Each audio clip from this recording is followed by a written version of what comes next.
Well, today I got delayed quite a bit on SD1 content. I've been swapping the engine in this van, and what a job that is. If anybody's ever swapped an engine in a Citroen Relay or a Peugeot Boxer 2.2 HDI DW12, my God, what a job. So I don't know if anybody's going to tune in tonight. Be great if people do. I'm not really fussed either way. I just thought I'd have a bit of a catch up with everybody. And if anybody was to attend the live, I don't know, I suppose, feel free to ask me any questions. So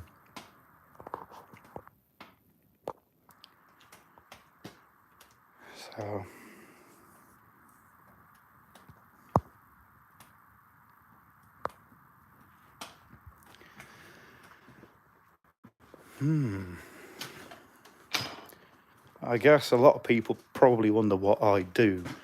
So I supply Rover parts. I'm a vehicle dismantler, but I also do a lot of engine fitting. I offer a service of supply and fit on engines.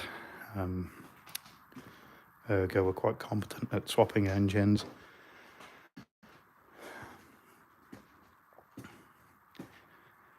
For example, we've got this S-Max 1.8 TDCi. There's a Transit Connect coming later on in the week. I'll be sticking the engine out of the S-Max into the Transit. I suppose it's probably a pretty good example to give everybody a bit of a walk around some of the cars in the shed. So this Peugeot has sat here for years, obviously. It's a 2-litre turbo SXI, same spec as a GTI 6. It's done 60,000 miles. One day might get round to it, but I'm not really much of a Peugeot fan. I absolutely hate Peugeots. So this is one of the 800s that we've got. This will be the next project on the go. I bought her. The previous owner had ran her out of oil. She picked up, started knocking. I rapidly sourced an engine. I put it in. I've got a sparked engine and I've got a wasted spark engine in a sparked car. So I don't know if I'm going to start cutting up the loom to make it work, or I might just fit a set of distributor cams. But to be honest, that's been a project that sat there for a good 6 months, just having a time really to dig into it. This is one of my pride and joy cars. So I've had a lot of Metros over the years, had a lot of GTAs. It's a 16 valve, so she's pretty rare. I basically had a Metro turn up this morning that I'm going to get. It's actually a customer's car. It's going to have a full resto. It's not a GTA, but it is, well, I suppose I'll leave that as a bit of a surprise. It'll be a stock build. It won't have a 1.8 turbo, 1.8K series, although I do a lot of them. In terms of rarity, this is probably the crown jewel as far as Metros go. Either that or a GTI, but I personally prefer the GTAs. Obviously, we got the V8 SD1 a bit further down. She's, well, I've got quite a lot of parts coming over this next week. This coming week, a lot is on its way, so I'll do a long feature with the GoPro on the V8 SD1. This, I'm ashamed of, if I'm honest. So anybody that knows much about R8 Rovers, this is a phase 1. She is absolutely rot-free. I'm in two minds. Well, I don't really know. It's a sad travesty what happened to her. I picked up a 3-door, 2-litre turbo, and I need body cuts. And unfortunately, something had to give because you just can't get the panels for these anymore. These are hard to find parts for. SD1s you can get the parts for. 200s, Christ, impossible. This was an early phase 1, low mileage car. I think she's done 40,000 something. No, you can't really see all that handy in there, but she's done 40,000 miles. It was a 1.6 GSI with the Honda engine in her. But as I said, I needed to have parts for my 3-door build, so that definitely will be getting a video. Because really, the 200s don't get the attention that they deserve. Even these 4-doors, they're amazing. If anybody's ever had one, they're fantastic on fuel, very reliable. And contrary to popular belief, they don't really rot that bad neither. They're just a normal, run-of-the-mill 4-door knockabout family car. To all intents and purposes, you could daily one quite easily without any issue. But as I say, this one, it's been broken. It's going into several other 200s so far. Had numerous people come and grab parts because, as I say, you do struggle to get the parts for 200s. This is a spontaneous purchase. I bought this MGZS initially because it's a facelift Mark II. I do like the facelift Mark IIs. I've got a few MGZSs. I've got 2 X-Powers with the body kits on. One's still a 180 with a V6 in it. The other one's a T16 2-litre turbo conversion that I did years ago. This done 60,000 miles. This is actually accounted for. I still, for a while ago, I posted a video about this. It ran out of diesel. And it's got quite a common fault, I suppose. While I'm on the live, I may as well point it out. So these earth points onto the gearbox as well, they corrode quite badly. If you unbolt them and you polish them up and bolt them back on again, they fire right up. A common fault with MGZSs and ZRs and Rover 25s, 200s, 400s, any of this type. She's done 60,000 miles. The engine runs sweet as a nut. I haven't had time. She's sat here. She came with MOT. She might still have MOT on her. Been a while. This was a donor 225. Engine came out of her for another 25. It was a 2-litre diesel.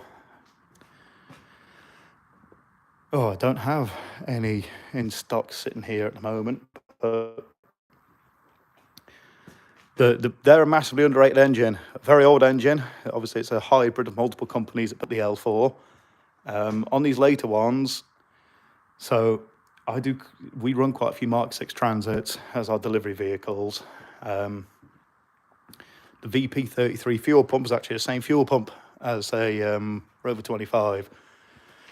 And it's much the same as with a Mark 6 Transit. It's never actually the fuel pump that goes on them. So when you get into it and you try and turn the key and it won't start, and you think, fuck, fuel pump's gone. It's not actually the fuel pump that's gone on them.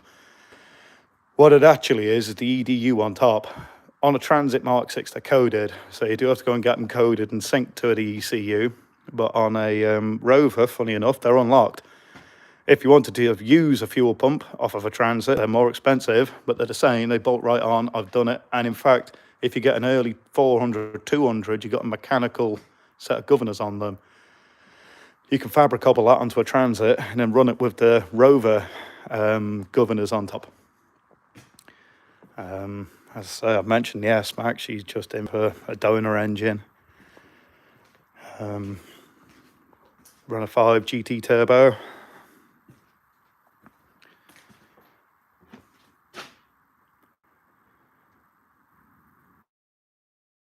Not really my cup of tea, but it is what it is. Another one of the SD ones. So this I saw on eBay. I ended up having a bit of a haggle with the guy. And this is what I mean to anybody this is what I want my channel to inspire.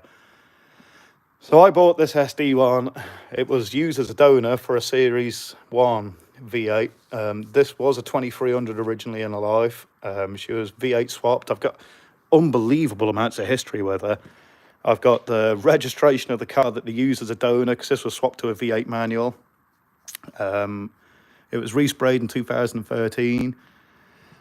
And much like the diesel, she is a tiny little bit worse because the arches have started to go front and back.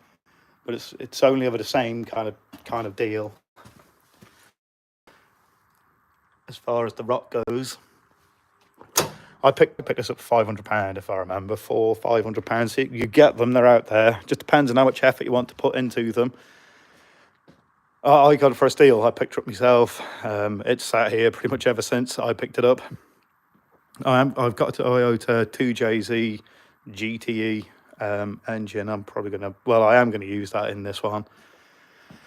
And it's not really for the power. If I wanted to have the power, I'd just run a 4.6 twin turbo. I want to have the 2JZ just for the sound. And a lad that I'm semi-friends with's got one in a Capri. I wanted to race him in the 2J SD1 versus a 2J Capri.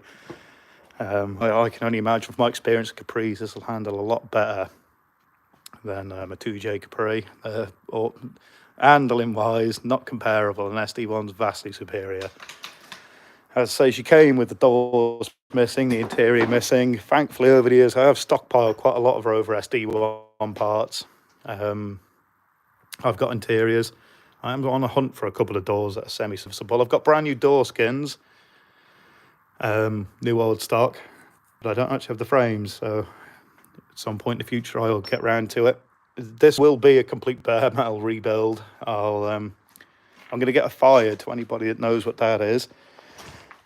People used to acid dip cars, but the acid can get between the seams in the cars, and it can actually start to melt, burn out between the seams. If you park them into a like shipping container thing, and you incrementally turn up the heat, and it burns everything all off the car, burns off the filler, burns off all the paint. They come out covered in rust. You wipe them down and they're squeaky clean as new, and obviously whatever rots on there has been burnt off as well.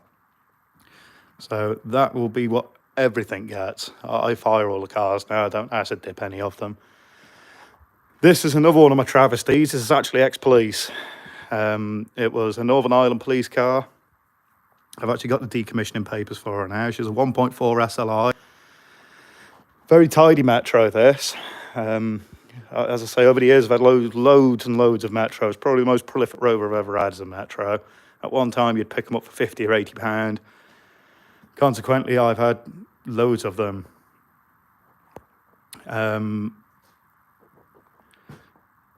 I wouldn't worry too much. I don't think you've missed very much. But it's a pleasure to have you here, Tom. This, I've got numerous 1.8 turbo K-series engines layabout. I've just sent one off to get pressure tested and head pressure tested as well. So she's going to have a 1.8 turbo build. As I've got the decommissioning papers for her, so I'm going to get her with the jam sandwich and the blues and twos on top. I think I might just use her as a bit of a Santa Pod, kind of a racing car. In here, I got 3, but I've got 14 altogether. I've been collecting SD1s for a long time. As I say, in terms of if anybody fancies getting a Metro, and I tell you, there's not much comparable to them. Where Metros tend to go is on the jacking points. This one hasn't gone particularly bad. Well, it's worse on that side than it is on this side, but that is generally where they go. Yeah, 14 of them. But I've been collecting them for 10 years. Some snipe buys. And some, like the diesel one, I've been actively looking for them. Yeah, I've got 4 6s, all 2 6s. Don't have any 2 3s at the moment. I've had 2 3s. As I've said before, I actually prefer the 6 cylinders. The V8s, everybody prefers the V8, but I actually prefer the straight 6. No straight 6s here. I got another 2 sites with vehicles. I got about 60 Rovers altogether. More maybe now. The V8 is old hat kind of technology, and I'm completely with you on the straight 6s. Say, me and my friend, we both collect SD1s.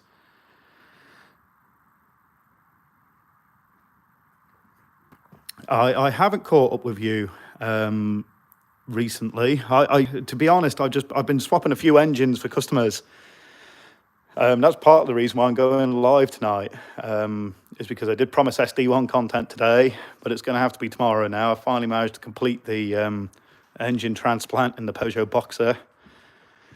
That's been an absolute mission. But if you need any parts for them, I do have parts for 2600 engines. Thanks. It'd be. Do you go to Pole by chance?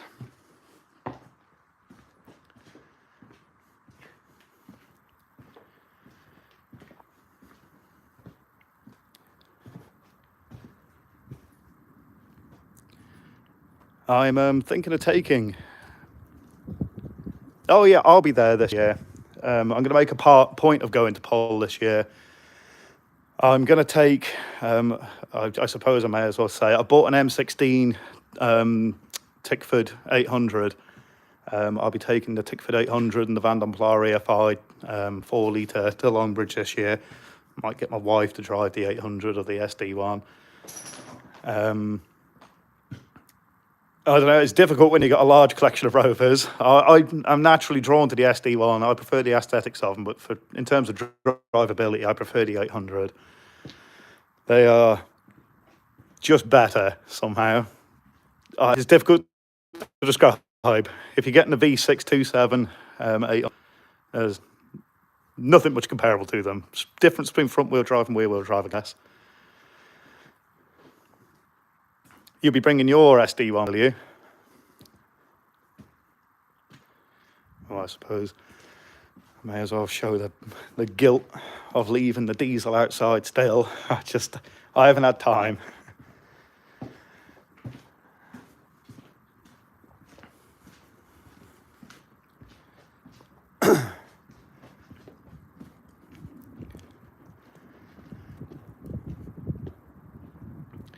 Well, you can barely see it, but that's the diesel.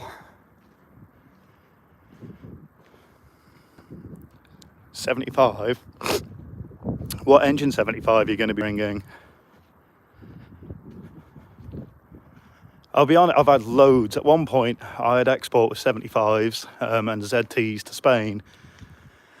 So you could almost argue that I'm a man that's maybe had the most of them in the country. I've had 200 or 375s. I've butchered them. Yes, if you've got a diesel, they're the best Rover ever built. They're not as nice to look at, in my opinion, as maybe the older ones. But if you've got a 2 litre diesel, 75, effortless driving, nothing ever goes wrong. It's good on fuel. They're fantastic. Up there with the best.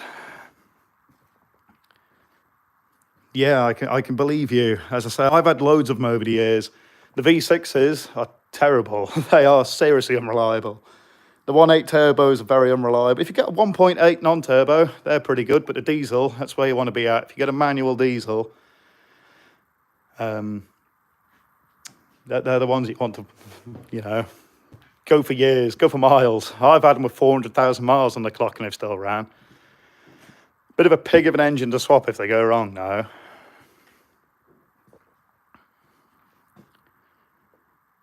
Yeah, I'd probably do the same. The KV6 is a bit of a misunderstood engine. I've worked on them a bit. I've not worked on them an awful lot. Absolute monster to start doing the belts on them. The most of them I've had to do with are an 800s, 825s, and then MG ZS 180s.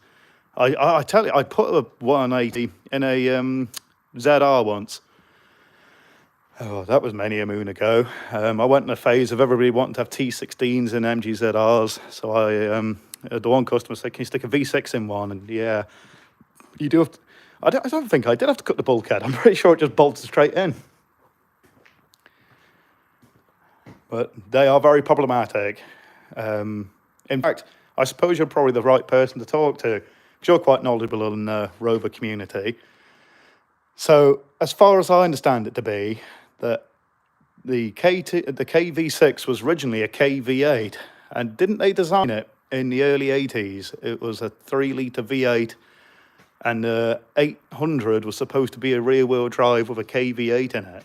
Am I to understand that to be right, or?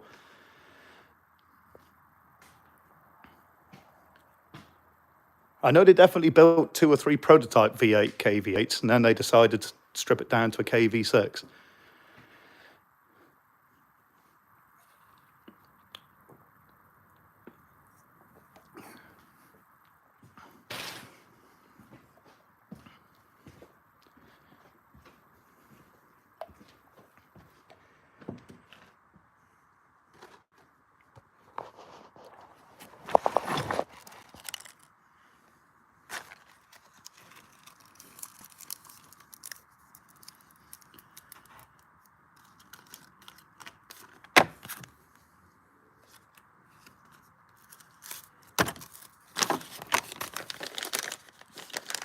break. This is a fag break. At the end of the day, it was a monotonous time swapping that Peugeot engine. In fact, I've got it all in there. It's all good. I've OBD swabbed her now. She's got no error codes, but knees bleeding. What's everybody's opinion on the best way of bleeding an engine? I'm not sure. I've always known.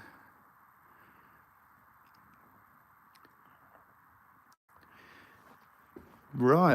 As I say, I'm not too knowledgeable on it. I just know that they did. I actually have quite a lot. My Rover collecting's been going on for a long time. Oh, wow, a 3-cylinder. That would have been pretty impressive. I dare say that would have been applied to the Metro. Huh. I've collected Rover and Leyland stuff for years. I actually have some of the microfiche of the SD1 production. I have plates, I think they call them. Where in the SD1 development, they've got the kink at the back, but I've got the plates where it's not a kink and it's straight, the triangle quarter glass at the back. But I don't know much about the KV8. From many a person that I've talked to. Oh, wow, cool. Well, I can believe it probably would be able to approach that, because Metros, I've had them doing 60, 65, if you drive them sensibly.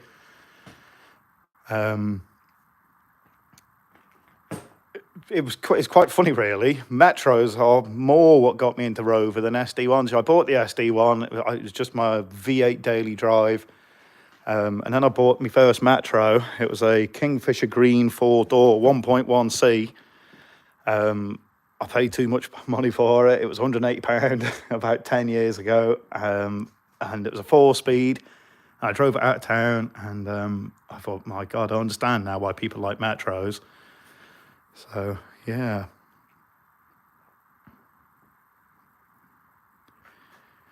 It would have been, well, it's much like a lot of Rover's thing. It would have been very forward-thinking, I guess, having a 3-cylinder, because obviously, well, I suppose it's probably in line with the other manufacturers. And I dare say it wouldn't have been any less reliable than VW's. The VAG Group's 3-cylinder, their 1 litre and 1.2, and Vauxhall's 1 litre, terrible, and Peugeot's 3-cylinder. I suppose if it was going to come out in that kind of a phase, it would have been comparable to the other 3-cylinders on the market. It would have probably been quite a good engine, I guess. 3-cylinders are generally more balanced than 4-cylinders. Yeah, that would have been an interesting thing to see.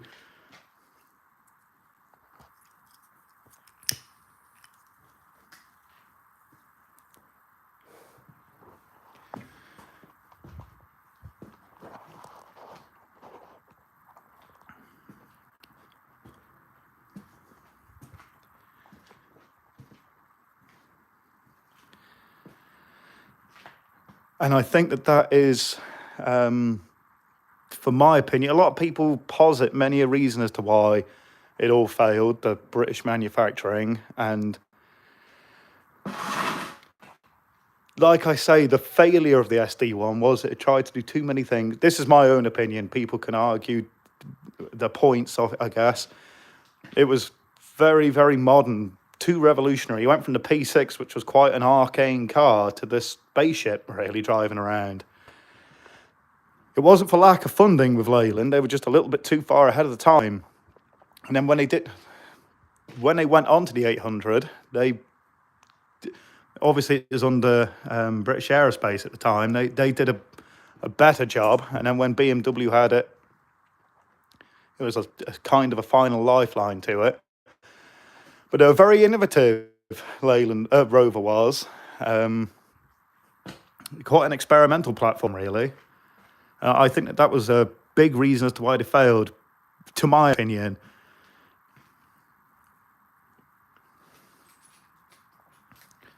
And then I suppose the MGR failure was just poor management. It was a big party. As much as I like, the concept behind an SVR, I don't know why they'd throw that kind of money at a car that was obviously not going to do anything for them much, other than give people a car that are largely into collecting them, a car that's unattainable. Although I so nearly bought one once. It was a gunmetal grey one. It wasn't too, I can't remember. It would be about 8 years ago, something like that.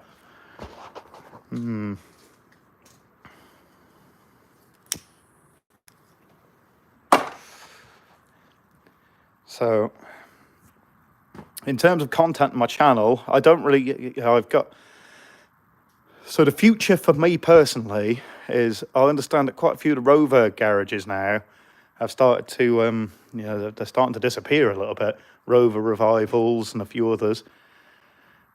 I'm looking into this year, potentially, this is why I've stockpiled so many Rovers, as I got 60, 65, and I keep buying them. I get quite a lot of them come into the scrap, like this MGZR.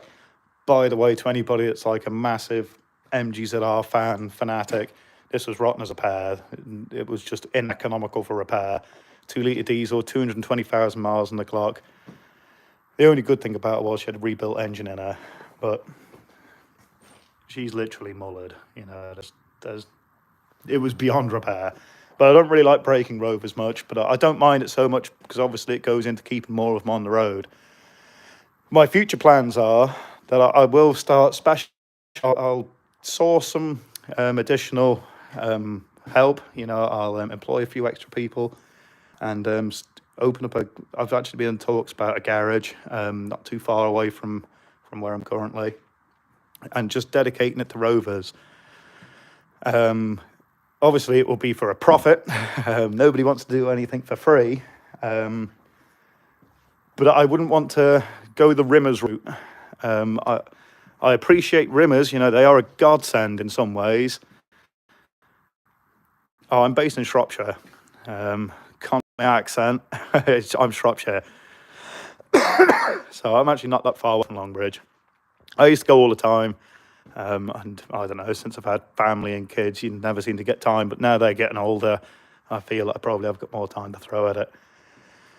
But I'm going to open up a garage that deals in Rovers, and we rebuild a lot of engines. I'm going to start offering rebuilt Rover V8s, K series, L4 diesel, the works. I deal with a gearbox company. It reconditions a lot of our core gearboxes.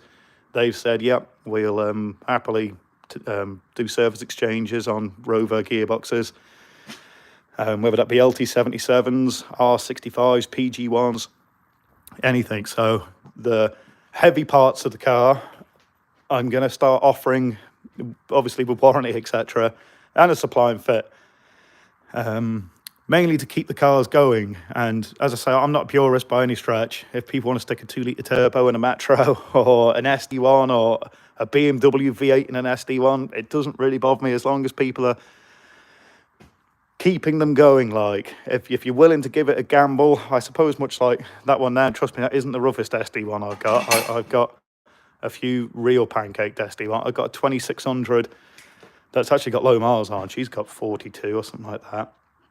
I was actually giving it for free. A man bought some Vauxhall Astra parts off, if I remember correctly, give me it 4 years ago. But she is too bad for the road. She needs reshelling, really. But I'm very much against breaking SD1s, so she'll probably just sit there forever. In fact, I tell a lie, there's another one that I haven't bought yet, but I do know to. It was an insurance write-off in the 80s. It was at a timber mill, and loads of timber rounds rolled onto the side of this twin Plenum Vitesse, real twin Plenum Vitesse, 8,000 miles on the clock. It's caved in the roof, and the insurance company deemed it too expensive to get this car because it rolled down a bit of a bank, and all these timbers are still on it. There's nothing left of her at all past there. You can see right through the car, but it is a real twin Plenum Vitesse, 8,000 miles on the clock, E-Reg. I've got to pick that one up yet. Well, yep. Thank you very much for your time, Tom. Hope you have a good evening. All the best, and I'll maybe tonight spend some time watching some of your videos.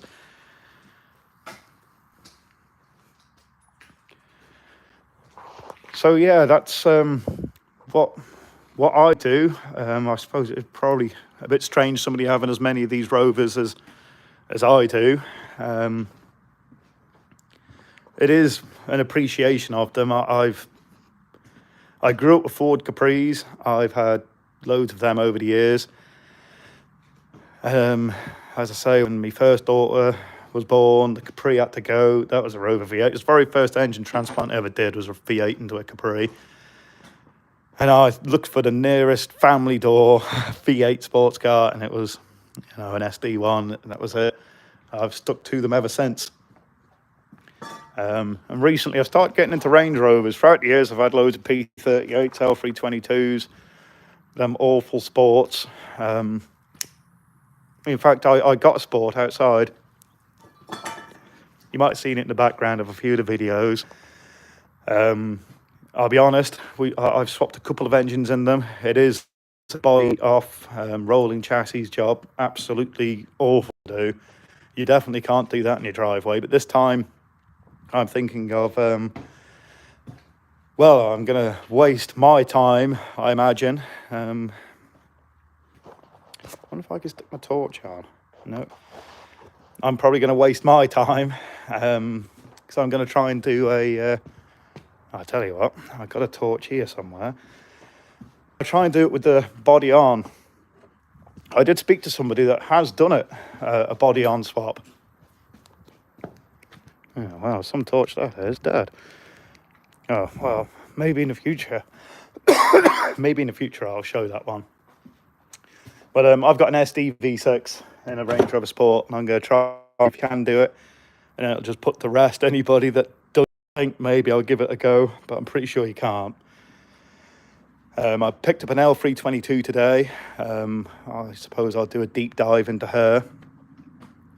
For anybody that's into the M57's Range Rover, Land Rover thing, I'll probably use that M57 because it's the 184 horsepower variant as opposed to the monstrous 295 horsepower. I got an X5 with a 295 M57 in, 8-speed box. But to be honest, I'm probably going to keep the HP22, and I've got a black P38. It's immaculate.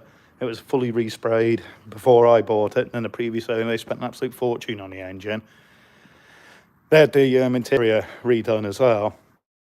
It's an anniversary, I'm pretty sure. I can't remember. It's at the other place. But I'll be doing an M57 swap on that. And to be honest, I'm in two minds of how I'm going to start approaching engine swaps. So I've got a GoPro now, and I might keep the GoPro going for doing an engine swap, but I might just do a live engine swap. Anything like a Range Rover, I've got it down to an absolute fine art now. I can do it in no time, whether it be a V8 or a 6-cylinder. In terms of the SD1s, much the same. After I conquered and figured out the way that you actually swap an engine in an SD1, it's a fucking doddle. It's not very hard to do at all. So anybody that's in the market for swapping an engine in an SD1, you'll unbolt the engine mounts, you'll get to this kind of a position. Nightmare, absolute nightmare, because the gearbox, the angle's all against you. What you want to do is jack the back of her up so there's 21 inches from the hub to the floor. It'll then give you the pitch to lift it out even and then put it in even. That's the secret to swapping any engine, whether it be a 2.6, 2.4, V8, 2-litre, whatever engine in an SD1. It gives you the angle to get them in then. But naturally, this is coming out imminently. As I say, it's a mad story what's going to be going on with this. It probably will be an hour-long video when I end up getting around doing it.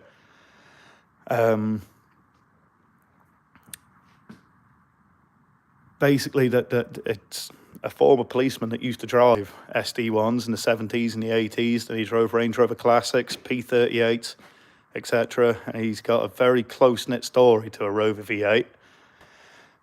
Well, to coin his term, a Rover V8 saved my life. But as I said, I'll let him tell his story. I feel it's a bit disrespectful he's saying his story or anything like that. But it is a crazy out there story to hear. I chuckled when I heard a Rover V8 saved your life, because normally they let me down when I need my Rover V8 the most. Oh, in terms of will it V8, I've got an RX-8 coming in imminently, so it's likely to be the first car that's going to have a Rover V8 slapped into her. In the unit just down from this one, we've got metalworking tools, a guillotine, a 150-ton press. We've got a 90-ton press, milling machine. So we're gonna, it's not very difficult really to weld up a set of mounts, make a back plate if it needs one. If I'm going to run the same gearbox, my idea is, as barbaric as it might seem, weld a set of mounts, dunk the V8 in there, get a cable from the accelerator to the carbs, prop shaft, get a custom prop shaft made to the back axle, and then she'll run then. It's pretty simple way of doing it. On something like an RX-8, they don't have a cable for the accelerator on the gearbox, for the speedo, sorry. So maybe I might give it more time and end up plumbing in, like, I don't know, a trigger ring on the crank or something like that. Maybe, I don't know, till I start getting the RPMs and the clocks working. But in terms of what it'll probably be is just an RX-8 that will run with the Rover V8 in. As I say, the plan is I'll just give it away, because I'm not really a massive of an RX-8. There's a massive cult following for a Rover V8. I'm undecided. They're lovely when they're great, but they're terrible when they're bad. So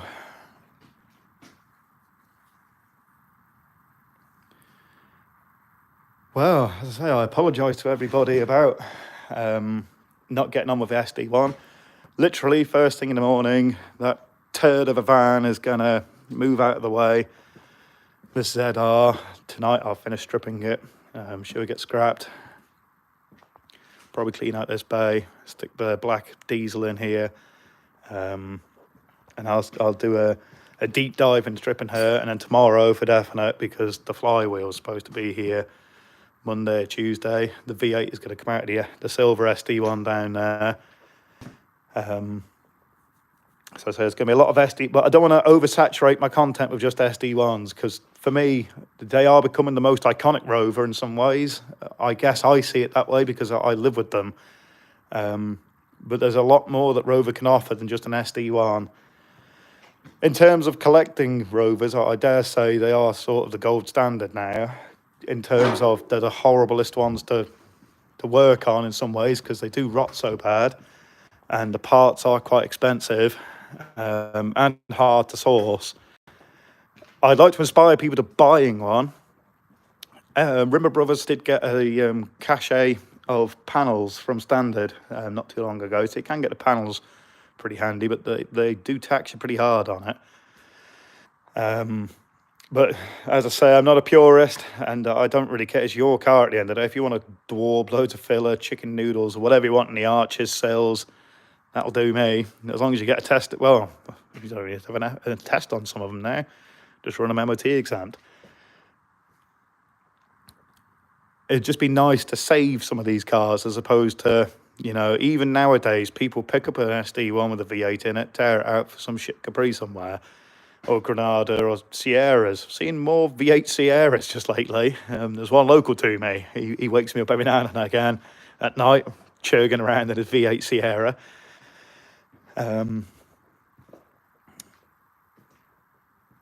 So, as I say, that's all I want my channel to be about. Trust me, I don't think I'll probably make any money out of this. I'm going to do extremely deep dives into them. I'm going to film absolutely every piece of tearing an SD1 to pieces, and absolutely every piece of putting an SD1 back together again, and a Metro, and an SD1, an 800, and a Montego, a Maestro. As I say, I think I've got one of everything, a variation of one of everything. So it's going to have a very concise kind of kit to doing it. And as I say, maybe in the future I might link my eBay account to my YouTube. At the moment, I probably should, but I might wait till I got maybe a few more subscribers. then that way, I've got a large cachet of parts, as I say, and anybody that's got one and they want to have any body cuts or hard source parts, that I've got a shed a little bit bigger than this, full of them. Hundreds of Rovers that have been broken over the years, accident damage ones, insurance write-offs, rotten cars that have been abandoned. So if I can help somebody, and you know, I'm one of the most easy people to deal with. I don't really want I don't want extortion for parts, especially when it comes to anything I can relate to and get behind, like a Rover.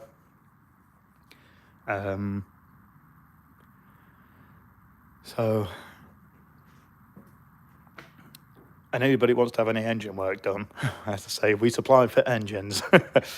Whether it be the incorrect engine in the car, whether you're going to stick a DOHC into a car, whatever, we do it all. Well, I suppose I probably better get on with stripping this MGZR down. To tell you the truth, I didn't think anybody was going to watch this video, and I'm just as aghast that people have joined video, and I'm truly honoured that Tom Drives has joined my video. I am taken aback by. I didn't think. I thought I'd maybe have 20 or 30 subscribers. It turns out as I got nearly 700 now, and it's only been 2 weeks or something like that. It's mind-blowing. I can't thank everybody enough, and I can't thank everybody that's tuned into this live.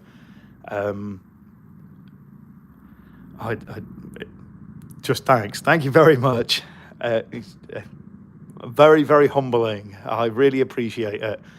So it's getting on for 9 o'clock now at night. I wish everybody good night's sleep, and I hope that tomorrow treats you as well or better than today. And tomorrow will be day for the SD1s. So people seem to, out the handful of videos I've posted so far, they're the videos that got the most traction. So I suppose I'll go with the people and start tackling some SD1s. But for now, I'm going to finish this ZR. I'll list some more stuff on my eBay. And thanks again. Good evening.